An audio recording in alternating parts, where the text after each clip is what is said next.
ao leitor em geral.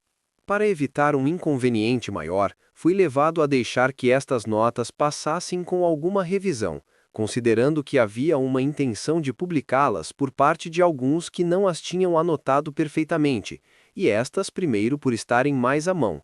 E tendo tido ocasião recentemente de alguns novos pensamentos a respeito deste argumento, ao lidar com alguns cujo principal motivo de perturbação era a falta de consideração da natureza graciosa e do ofício de Cristo, o conceito correto disso é a fonte de todo serviço a Cristo e de todo consolo vindo dele. Deus reservou toda a graça e consolo em Cristo para nós, e plantou uma maravilhosa doçura de piedade e amor no coração dele para conosco, assim como Deus, seu Pai, o preparou com um corpo, conforme Hebreus 10, versículo 7, assim também com um coração para ser um redentor misericordioso. O que as Escrituras falam, senão do amor de Cristo e do terno cuidado sobre aqueles que são humilhados? E além da misericórdia que repousa em seu próprio peito, ele opera a mesma impressão em seus ministros e em outros, para consolar os desanimados e suportar os fracos, como em 1 Tessalonicenses 5, versículo 14.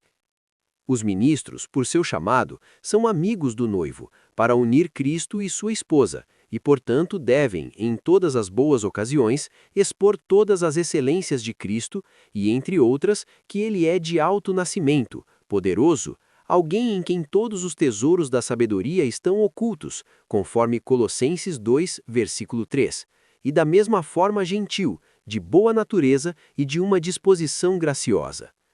Não pode deixar de alegrar o coração da esposa considerar, em todas as suas enfermidades e misérias a que está sujeita, que ela tem um marido de uma disposição bondosa, que sabe dar a honra do tratamento brando ao vaso mais fraco, que estará tão longe de rejeitá-la por ela ser fraca, que ele terá ainda mais piedade dela. E como ele é bondoso em todos os momentos, assim o é especialmente quando é mais oportuno. Ele falará ao coração dela, especialmente no deserto, conforme Oséias 2, versículo 14.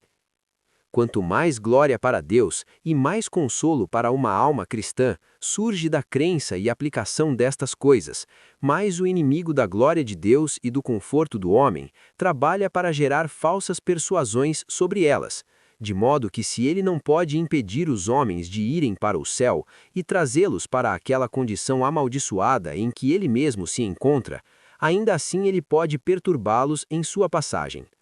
Com alguns, e não dos piores, Satanás prevalece a ponto de fazê-los negligenciar os meios da graça, pelo medo de que, sendo tão pecadores, desonrem a Deus e aumentem seus pecados. E assim eles ficam sufocados sob esta tentação, como se estivessem amarrados de pés e mãos por Satanás, não ousando recorrer a Cristo, e, no entanto, são secretamente sustentados por um espírito de fé, que se mostra em suspiros e gemidos ocultos para Deus.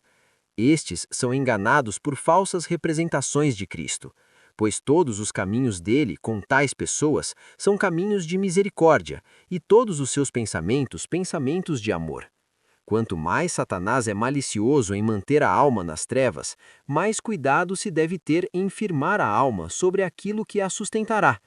Entre outros fundamentos sobre os quais edificar nossa fé, como a livre oferta da graça a todos que a receberem, conforme Apocalipse 20, versículo 17, o gracioso convite a todos que estão cansados e sobrecarregados, conforme Mateus 11, versículo 28, aqueles que não têm com que comprar, conforme Isaías 55, versículo 1, o mandamento que obriga a crer, conforme 1 João 3, versículo 23, o perigo de não crer, sendo por isso trancafiados como prisioneiros sob a culpa de todos os outros pecados, conforme João 16, versículo 9, o doce apelo para crer e a ordenação de embaixadores para desejar a paz, conforme 2 Coríntios 5, versículo 20, colocando ternos afetos neles, correspondentes a seu chamado, ordenando os sacramentos para o selo da aliança. Além destes, digo eu, e de tais incentivos comoventes, este é um que infunde vigor e força em todos os restantes, que eles procedem de Cristo, uma pessoa autorizada, e daquelas entranhas de compaixão profunda, que o moveram não apenas a se tornar um homem, mas uma maldição por nós. Daí vem que ele não apagará o pavio ou o linho fumegante. Acrescenta força à fé considerar que todas as expressões de amor emanam da natureza em Cristo, a qual é constante. Deus sabe que, assim como somos propensos a pecar, também quando a consciência está totalmente desperta, somos propensos a nos desesperar pelo pecado. E, portanto, Ele quer que saibamos que Ele se dispõe na aliança da graça para triunfar em Cristo sobre os maiores males e inimigos que tememos, e que os seus pensamentos não são como os nossos pensamentos, conforme Isaías 55, versículo 8, que ele é Deus e não homem, conforme Oséias 11, versículo 9, que há alturas e profundezas e larguras de misericórdia nele acima de todas as profundezas do nosso pecado e miséria, conforme Efésios 3, versículo 18, que nunca deveríamos estar em uma condição tão desamparada onde houvesse motivo para desespero, considerando que nossos pecados são pecados de homens, mas a sua misericórdia é a misericórdia de um Deus infinito. Mas, embora seja uma verdade mais clara que os raios do sol, que um pecador de coração quebrantado deve abraçar a misericórdia tão fortemente enfatizada, ainda assim, não há verdade contra a qual o coração se feche mais do que esta, especialmente no sentimento de miséria, quando a alma está mais apta para a misericórdia, até que o Espírito Santo asperja a consciência com o sangue de Cristo e derrame o seu amor no coração, para que assim o sangue de Cristo na consciência possa clamar mais alto do que a culpa do pecado. Pois somente o Espírito de Deus pode elevar a consciência com consolo acima da culpa, porque somente ele é maior do que a consciência. Os homens podem falar consolo, mas é o Espírito de Cristo que unicamente pode consolar. A paz é o fruto dos lábios, mas ainda assim criada para sê-lo, conforme Isaías 57, versículo 19. Nenhuma criatura pode tirar a ira da consciência, senão aquele que a colocou lá, embora todos os argumentos prevalecentes que possam ser apresentados sejam usados, até que o Espírito Santo persuada eficazmente por um tipo divino de retórica que deve elevar nossos corações àquele que é o consolador de seu povo, para que ele acele em nossas almas. Ora, Deus lidando com os homens como criaturas dotadas de entendimento, a maneira que ele usa nesta obra poderosa sobre suas consciências é por meio de um diálogo amigável, como súplica e persuasão e descoberta de seu amor em Cristo e a graciosa inclinação de Cristo assim, até mesmo para com o mais fraco e o mais baixo dos homens. Loquitur Deus ad modum nostrum, agit ad modum suum, ou seja, Deus fala à nossa maneira e age à sua maneira. E, portanto, porque lhe agrada por tais motivos entrar no coração e estabelecer uma paz ali, devemos com reverência considerar todos esses auxílios santificados e, entre os demais, este de fazer uso desta descrição consoladora de Cristo por Deus o Pai, indo corajosamente em todas as necessidades ao trono da graça. Mas devemos saber que este consolo é apenas a porção daqueles que se entregam ao governo de Cristo, que estão dispostos em todas as coisas a serem dispostos por Ele. Pois aqui vemos nesta Escritura ambas as coisas unidas, misericórdia para canas trilhadas e ainda assim governo prevalecendo gradualmente sobre as corrupções. Cristo favorece tanto os fracos, que molda suas almas para uma condição melhor do que aquela em que se encontram. Nem pode ser de outra forma senão que uma alma que busca misericórdia deva se submeter ao mesmo tempo a ser guiada. Essas relações de marido, cabeça, pastor, etc., implicam não apenas mansidão e misericórdia, mas também governo. Quando nos tornamos cristãos de propósito, não vivemos isentos de todo o serviço, mas apenas mudamos de Senhor. Portanto, se alguém em um mau curso de vida arrebata consolos antes que lhe sejam estendidos, saiba que o faz por sua própria conta e risco. É como se algum homem ignorante entrasse na loja de um boticário, estocada com uma variedade de medicamentos de todos os tipos, e pegasse o que viesse primeiro à mão, veneno talvez, em vez de remédio. Não há palavra de consolo em todo o livro de Deus destinada àqueles que consideram a iniquidade em seus corações, conforme Salmo 66, versículo 18, embora não a pratiquem em suas vidas. O único consolo deles é que a sentença de condenação não foi executada, e com isso ainda há oportunidade de pensamentos e resoluções mais seguros. Caso contrário, eles estão não apenas condenados, mas sentenciados pela palavra, e Cristo, que cavalga no cavalo branco, conforme Apocalipse 6, versículo 2, gastará todas as suas flechas sobre eles e os ferirá de morte. Se alguém se abençoar ou se parabenizar em um mau caminho, a ira de Deus arderá até o inferno contra tal pessoa. Não se deve esperar mais consolo de Cristo do que há cuidado em agradá-lo. Caso contrário, fazê-lo cúmplice de uma vida sem lei e dissoluta é transformá-lo em uma fantasia, ou melhor, na semelhança daquele cujas obras ele veio destruir, conforme 1 João 3, versículo 8, o que é a idolatria mais detestável de todas. Uma maneira pela qual o Espírito de Cristo prevalece nos seus é preservá-los de tais pensamentos. Contudo, vemos que as pessoas moldarão uma divindade para si mesmas, agradável à carne, adequada aos seus próprios fins, a qual, sendo vã na substância, provará ser igualmente vã no fruto, e como uma construção sobre a areia.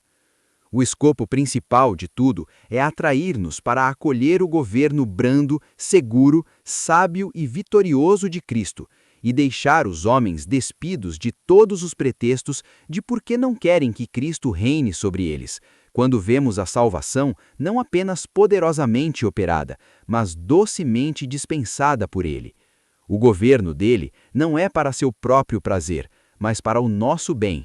Somos salvos por um caminho de amor, para que o amor possa ser acendido por este caminho em nós para com Deus novamente, porque essa afeição derrete a alma e amolda a todo dever e maneira aceitável de cumprimento do dever.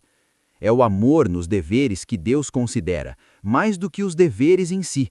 Esta é a verdadeira e evangélica disposição decorrente do amor de Cristo por nós e do nosso amor por Ele em retorno, e não temer vir a Ele como se fôssemos pegar um elefante pelo dente. É quase um erro fundamental pensar que Deus se deleita em termos servis, visto que os frutos do reino de Cristo são paz e alegria no Espírito Santo, pois deste erro vêm conceitos fracos, servis e supersticiosos. Duas coisas perturbam muito a paz dos cristãos.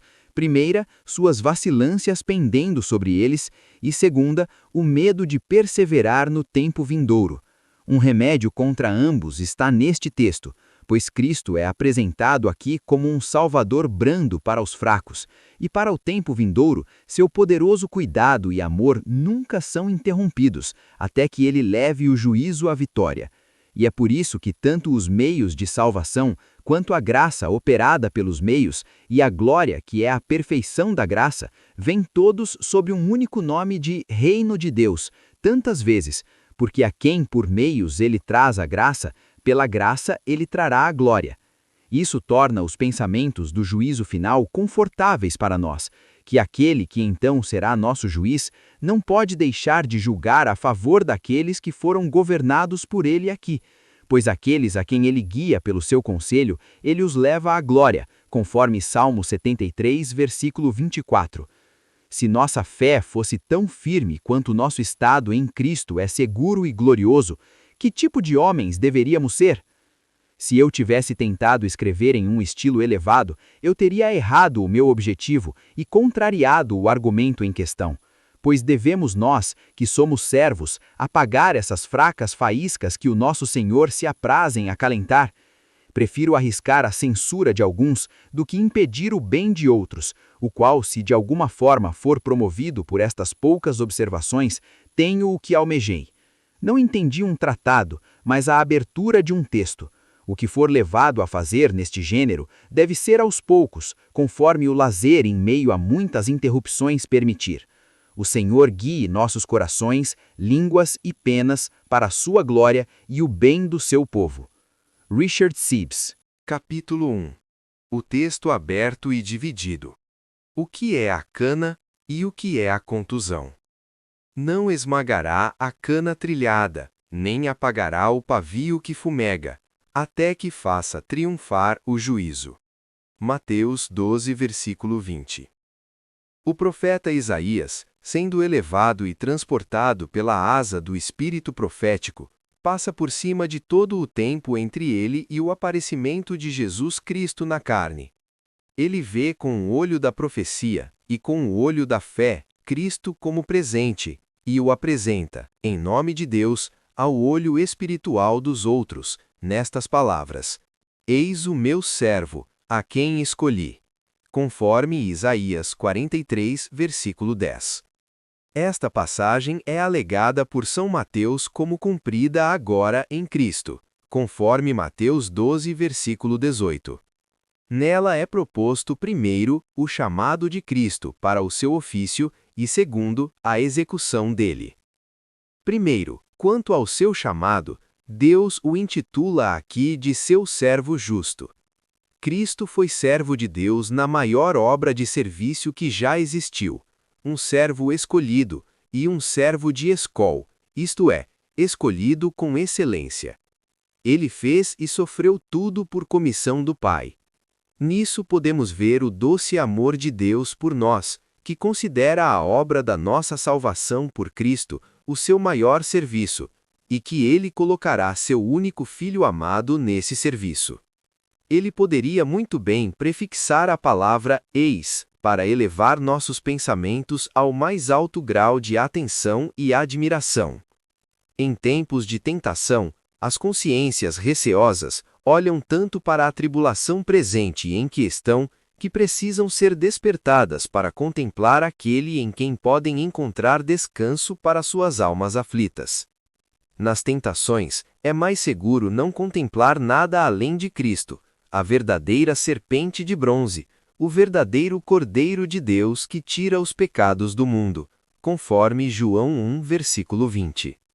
Este objeto salvador tem uma influência especial de consolo na alma, especialmente se olharmos não apenas para Cristo, mas para a autoridade e o amor do Pai nele. Pois em tudo o que Cristo fez e sofreu como mediador, devemos ver Deus nele reconciliando o mundo consigo mesmo, conforme 2 Coríntios 5, versículo 19. Que apoio para nossa fé é este? Que Deus, o Pai, a parte ofendida pelos nossos pecados, esteja tão satisfeito com a obra da redenção. E que consolo é este? Que, vendo que o amor de Deus repousa sobre Cristo, como estando muito satisfeito nele, podemos deduzir que ele está igualmente satisfeito conosco, se estivermos em Cristo. Pois o seu amor repousa no Cristo todo, no Cristo místico, bem como no Cristo natural, porque ele ama a ele e a nós com um único amor. Abracemos, portanto, a Cristo, e nele o amor de Deus, e edifiquemos nossa fé com segurança em tal Salvador que está munido de tão alta comissão. Vede aqui, para nosso consolo, uma doce concordância de todas as três pessoas. O Pai dá uma comissão a Cristo, o Espírito o capacita e santifica para ela. O próprio Cristo executa o ofício de mediador. Nossa redenção está fundada no acordo conjunto de todas as três pessoas da Trindade.